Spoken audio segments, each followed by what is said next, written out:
Welcome into the front room. I'm your host, Rick Kubik, with the online edition of the show from Brantwood Studios, Lot B.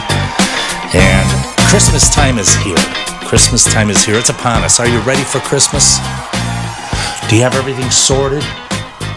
You can have the family by, the uncles, the aunts, the nephews? Or do you just have a quiet time at home on Christmas? It's a lot of pressure. When I think back the way Christmas used to be, it was fun because we didn't have to do any of that stuff. When you were a kid, Christmas just happened. You didn't think about what your parents had to do and all the cooking and the preparations and the decor. You'd help your dad decorate the house, things of that sort. Now things have changed. As generations pass on, the torch is passed. Do you still have the big Christmas celebration? Have you scaled it back? Do you go out of town? You leave town? I spent a few Christmases out of town. It's quite different. Kind of fun, no pressure. Go see a movie, go for Chinese food. But when you were a little kid, it was really special. You waited for Christmas time. You're looking through the catalogs. Back in the 60s, you had to look through catalogs. You're going through the catalog, look at this toy, I want these toys. Now, well, kids get older, you don't know what they want. But when we were kids, we knew what we wanted. Some of my favorite toys, I used to love getting toys at Christmas time. Now, we had a couple stickler aunts who were like, get him pajamas, get him a pair of socks, he needs underwear, he needs a pair of slacks. My mom would buy me that through the summer and all the other seasons. I'd get clothes. I wanted toys. Some of my favorite toys back in the day, back in the 60s when toys were toys, you had to actually physically take the toy out of the box and play with it. Not like PlayStation now, what you have. I don't even know. Kids game. I'm not sure what kids do these days with toys. What were some of the toys you wanted back when you were a kid? Now, my childhood goes back to the 1960s. So toys like Chatty Cathy for the girls. Well, Chatty Cathy gave Barbie a run for her money. This is in the 1960s, becoming the second highest selling doll of the decade. And I think Chatty Cathy was the one where you pulled the string and it yapped. Remember those dolls? You'd take the dolls, kind of like the Santa. This is the creepy Santa, by the way. From my wife's side of the family, my lovely wife, Marlo, my own personal Yoko. This Santa's always looking at me. This Santa comes alive at night. It does. It comes alive and it creeps around the house. And it's a pink Santa.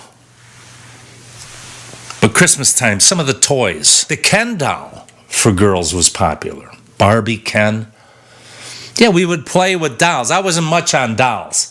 I know some of my friends had the G.I. Joe, and they'd be marching around. Yeah, let's march around. Pow, pow, pow, pow, pow, pow. That kind of thing. The only action figure I had was Elia Kuryakin from The Man from U.N.C.L.E. And I only had that one because I liked Elia Kuryakin because he wore black turtlenecks all the time. But Barbie dolls for girls, the Dream House. Even my wife, who's 15 years younger than I, had a lot of the Barbie stuff. It's up in the attic. I could show you. She had the big van, that what is it, the Winnebago type thing? With all the dolls. She had the airplane, all that kind of stuff. The Easy Bake Oven for girls. That was popular. Dangerous. We had dangerous toys back then. Easy Bake Oven had a light in there. It would get hot as shit. Burn the frickin' house down. You'll learn. Your parents said, don't touch that and turn it off when you're finished. Put your toys away. Dangerous toys. I used to have this big metal gas station, service center. All made out of metal, sharp edges. Oh, you cut myself. My dad's like, you dumb shit. You don't do that. You don't touch. You know it's sharp. Another big one back in the 60s was Whammo's Super Ball. Oh, Super Ball was the cat's pajamas. I couldn't wait to get a Super Ball. Now, the thing about the Super Ball is I was bad with windows. I always broke windows. Rubber balls, fast pitching, whatever we did around the house. Whenever I played with a ball, catch, whatever it was, I always broke windows. My mother used to scream, "Why? What are you breaking a window?" I broke the picture window with a Super Bowl. First time I had the Super Bowl, went out to the middle of the street, as they show on the commercials. Wham! You hit it, boom, thing goes flying. Mine hit like a little rock. Boom! Went offside, psh, right through the glass, right through the picture window. Light brights were big. We have one right in back. I should bring these toys out and show you. Another popular toy back in the 1960s was the Etch-a-Sketch. Remember, kind of a little theater screen? Small little, it looked like an iPad these days. Kids have iPads that does miracles. We had an Etch-a-Sketch, 2 buttons, really difficult to make curves. You have to really work at it. I stunk at it, but I had one. But I was more interested with taking that thing apart because I wanted to know what the hell was inside of it. You know, you could take the 2 wheels and draw something and then just shake it upside down and it disappears and you got a clean slate. My favorite thing as a kid were building blocks. I used to love building blocks. Anything you could do with your hand. Build a building, a parking lot, a skyscraper, the Empire State Building, whatever it be. I still have all my original building blocks, and I have some others too that I've purchased. I bought this a couple years back. Actually, my wife bought it for me. But this is the type of bricks I had. The American plastic bricks right here, and you could do many things with it.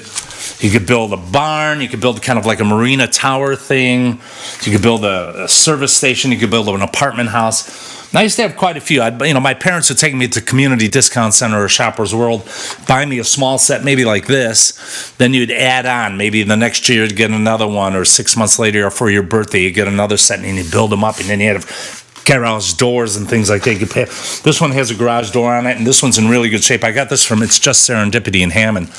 This one cost me $20 vintage. And then this other one, this my father-in-law, Mike, gave me from his childhood. This is from the 50s, and this is practically brand new. He really took care of his toys, and it even has the roofing material in there. I've taken them out once and built a small bit with it. This one's called Block City. These were my favorite toys. I love the building blocks. You see that Block City right there? Wonderful. Look at the graphics on that too. And I love the packaging and the tubes. I always like that, tubes. Another thing I loved were trains. I have a train set right here. Matchbox cars. I still have all my Matchbox cars. Not all of them. I lost a few because, see, with these toys, I played with them. Other ones were Tootsie Toys. The metal die-cast cars. I have one right here. Tootsie Toys were my favorite too. This is a larger version. We call them dime cars. And that's a Tootsie toy right there. This was given to me not long ago. I pretty much wrecked all my old Tootsie toys. I have no idea where they went. I did keep the Matchbox ones, which are in cases, and they kind of went through the test of time with my nephews and nieces and that, but I did retrieve them. Other stuff was like Barney's Auto Factory, Johnny Speed, but building blocks were my favorite. Cars, just playing around. Favorite toys. Keep your eyes peeled for the Christmas special. My wife, Cop Marlow, my own person, Yoko, is going to join me. We're going to have a Christmas special talking about our favorite holiday movies and Christmas songs. Some of the new Christmas songs coming out, some of the old ones, are going to go over that. A Christmas extravaganza, if you will, right here on the online version in the front room. And don't forget, join me every Friday at 2 p.m. Central on WJOB AM 1230 104.7 FM on Facebook and the TuneIn app for my live radio show on terrestrial radio. It's actually a real radio show. Join me there Fridays, will you? Because now I have a special reading for you, a Christmas nugget, if you will. And now a reading from the Book of Henges, written by yours truly. May all your widgets be systemized and reserved for gratifying duskiness amongst the all-cusclap barkators, and may your drum app continuously play through the eventide abating of all Kaggle nasal corns beclouded nights. Relished sorted slacks and phlogiston theories. Impressions shall be good for all a tight night. For grab, clutch, and seize your evening as well as one's pillows and discourse. May one's dreams encompass gold lame tableaus of the leaning hedges off the Babylonian turnpike. Wishing all a flounderous delight with pistachio merriment and liniment. So may your fissure suppressor remain robust, with promises of a bountiful cucumber oasis, with a Merry Christmas for all.